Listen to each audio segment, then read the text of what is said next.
What is up, everybody? Blue Dog 35 here. This is a video that's going to be taken from my new gimbal.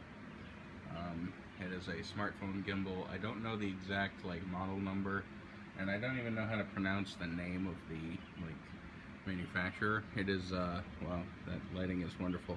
Zhiyun, Z-H-I-Y-U-N. It is unmistakably Chinese, and it is a cheap gimbal. It was only $100.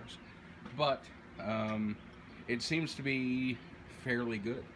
It can pan nice and smooth, and I am standing and holding the camera right now, or the gimbal with the camera on it.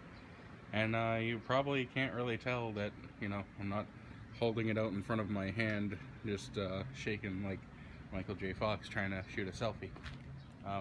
But anyways, I'm gonna walk around a little bit. Sorry for any wind noise that we might encounter, but we're gonna just kind of walk a little. I'm gonna back up and look at my beautiful automobile, and I can get down nice and low and it stays. I can get up nice and high and it stays, although I will have to adjust the rotation like so. But I can pan, alright, I'm going to stay still right now. I can pan up and down so we can inspect the telephone pole, and all the way to the ground. Whoever put that blue spot on the ground is an idiot. And yeah, so we'll do a quick walk around of my garage here. Phil brought over his small air compressor that I was using to sweep because I didn't want to get the broom underneath the car. Here's the front of the Subaru that I'm currently working on. You'll see that in an upcoming video. The engine is over there. Let's see, can I, oh, okay. I'm still getting used to panning. This is like the second time I've used this thing, so go easy on me for my technique. I have to develop it. And this guy is something I'm working on for a neighbor. I have to replace the carburetor because it was not running. Sat for like 3 years. But yeah, this is my lovely neighborhood. And then back to the garage. All my tools and my workbench and everything that I still need to clean up and get all nice. This is about as fast as it pans. I'm turning, and it does turn with me, so I'm not physically rotating the base. Right here I'm physically rotating the base, but I'm just holding it straight right now, and my body is rotating, and the camera is just kind of following along. It's sluggish, but you can also put it in a different mode where it'll stay where you leave it, and you can move it up and down, and I can pan left, right. I can also do let me get the angle right here. I can do one of these things where you can flip it around and look at yourself, and then it can do a full 360, which is kind of cool. But this just stays until it hits one of the limiters. So I prefer the mode where it follows the axis, where you rotate the base and it follows. That's just me, though. I do wish that I could override the left and right pan, though, just to frame things just right. There may be a setting that you can change, but I am unsure of that just yet. Another thing that I'm not super crazy about with this is there's nowhere to put my microphone. I have a decent microphone for my phone with a wind guard and everything, and I'm unable to use that with this particular gimbal. There may be some sort of workaround that I'm gonna look into and see if there's anything that I can do, but as of right now, unfortunately, there's nothing. It's gonna take a little getting used to, holding my arm straight up and down like a like a pitchfork. But we're gonna figure that out. All right, so I was interrupted a little bit, but it's all good. It's about a half hour later. Old people like to ramble. But anyways, I believe I was saying something about it's gonna get. I believe I was saying something about how it was going to take a while to get used to holding the base here like a pitchfork, you know, straight up and down. But it's something that I'm pretty sure that I can figure out and, you know, get accustomed to. So that's pretty much it. I'm going to show you guys the gimbal itself. I'm gonna jump cut, and I'll have to hold the camera, obviously, and show you guys what's going on. But other than that, I like this thing. I really do. It's going to come in handy in my trip coming up soon. I will have more on that soon. I'm going to Watkins Glen for the Pirelli World Challenge in late August, and I'll have some videos on that. So this is going to be cool, walking around the track, you know, just being able to kind of walk around and not really care about what I'm pointing at, or, you know, have to pay attention to what I'm pointing at, and I won't get the whole shaky camera deal that I got with my trip to Pocono. Although I did use my camcorder with that, and this will be using my phone.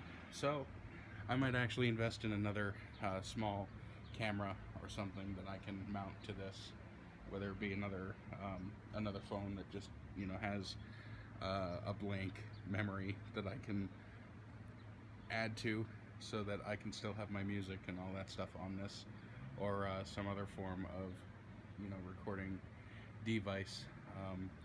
I really don't want to give up any quality, because this is 1080 60 frames, and you know, it's good quality. If I go back to, like, if I use Doug's old iPhone, that one doesn't do 1080 60, it does 1080 30, and I do like the whole, you know, fluid movement and stuff.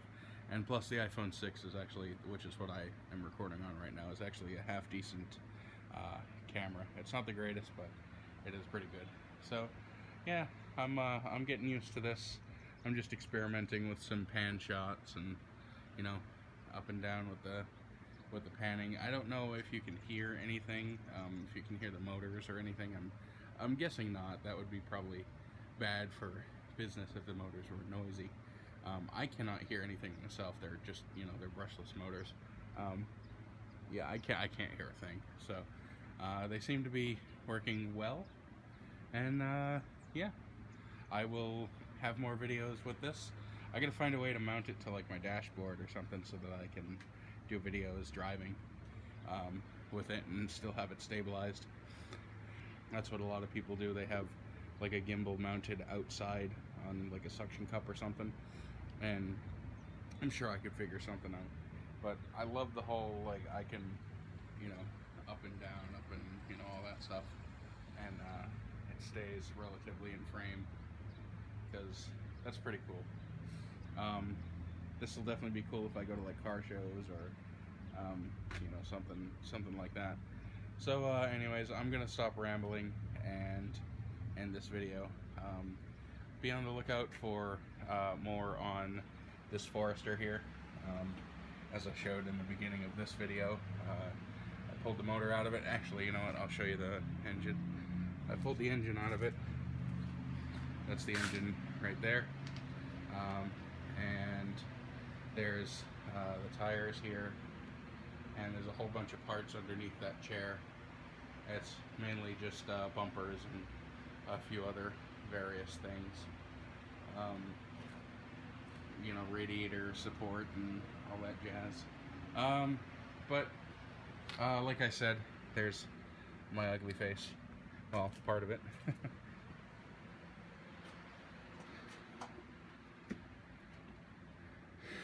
But yeah, like I said, we're gonna have more videos with this gimbal. I'm gonna give it a real workout. It seems to be doing very well with battery. I've been using it for about 20 minutes total now, and you know, just kind of wandering around looking at things and, you know, doing all kinds of funky stuff, trying to trip it up, and I have not been able to. So for, you know, $100, a starter gimbal is pretty cool. But anyways, I'm gonna jump cut to showing the gimbal itself, and I will wrap this video up. So this is the gimbal itself. It's very close to the DJI Osmo, I think it's called. It's a 3-axis. It is not on right now because it bugs out if I try to turn it on when there's nothing on it. It's balanced, so it'll look like this when the phone is, you know, in there. Obviously it's flipped around, and then you can move around and it'll pan and tilt and all that stuff. I'm gonna lay it down here. This is how you charge it. It comes with a micro USB cable, or USB micro B. This part will swing 360 degrees. There's no limiter on it, so I'm pretty sure it'll just kind of keep rotating and rotating. But then again, I don't know if there's any wires in there, so like that go up to the other motors. It could just be contacts, but I really don't know. I'm sure it will keep tabs on how many times it can rotate. I have not tested that yet. There are limits on the this guy. There's a tab right there that stops it, and the same 180 degrees on the other side. So, and then there's this guy which keys up against that and stops it there. It's a plastic construction, but it feels very solid. Another cool thing about this is that it's got a USB port back here that you can actually, if my fingernails work, you can actually pull that out and you can plug your phone into it. So like you can take a lightning port, or you know, if you have an Android phone, a Type-C or whatever, and you can plug it into that and run it up to your phone. Just kind of move your phone over a little so that you can stick the charger in there, and you can charge your phone while you're you know, doing your thing, and it'll go off the battery in here. So it's got like a I don't know the exact milliamp hour, you know, size of the battery, the capacity, but I will put it on the screen right now. And yeah, that's pretty cool. I like that feature right there. I know it'll reduce the overall length and time of stuff like this that you can use it, but you know, you can always recharge it, and you know, if you carry a battery bank with you, you can recharge it directly from that. You don't have to, you know, have a tether to two different things. You can just be tethered to this, and you know, your phone's already on there. So just a short little cable running from the bottom of this up to there. So I think that's a pretty cool little thing. There is an app that they make, or that's for this. I haven't played around with it a whole bunch, but this is your control, pan up, pan down, and then left and right when you have that mode selected. You turn the deal on, it'll self-level, and then you have up and down panning, and then when you twist, the rotation will follow, and then you hit the mode button and it will stay no matter what you twist. It'll stay locked into the orientation that it was turned on in, and then you can up, down, left, right. You can pan up, down, left, and right. And then if you have it connected via Bluetooth, you can actually zoom. Sorry for my dirty hands. Like I said, I've been working on that, and that's about as clean as my hands get, even with good soap. But you can widen and tighten the shot with your, you know, it's a digital zoom, but you know, it's something, and you can do that. So that's pretty cool. It's done through a camera app, so you can't really do it through the actual like iPhone camera, but there's a lot of people that use camera apps anyway when they shoot with iPhones. So it's their own camera app. I'm gonna see if I can figure out like a link, or just what it's called, and it'll either be on the screen now or in the description. But anyways, that's pretty much it. Oh, another thing, it came with its own carrying case, which is freaking awesome. It fits nice and snug in there. It came with a USB cable, and it came with a shoulder strap, so you can hook it to that, and then that, and you know, put it over your shoulder. or, you know, hang it from something to for easy, you know, transportation. But anyways, I'm gonna end this video because I am rambling and it's been a while. So look for videos on this car, well, a video on this car in the near future. I'm gonna pretty much wait until we're all wrapped up with it, and I'm just gonna do one big long video.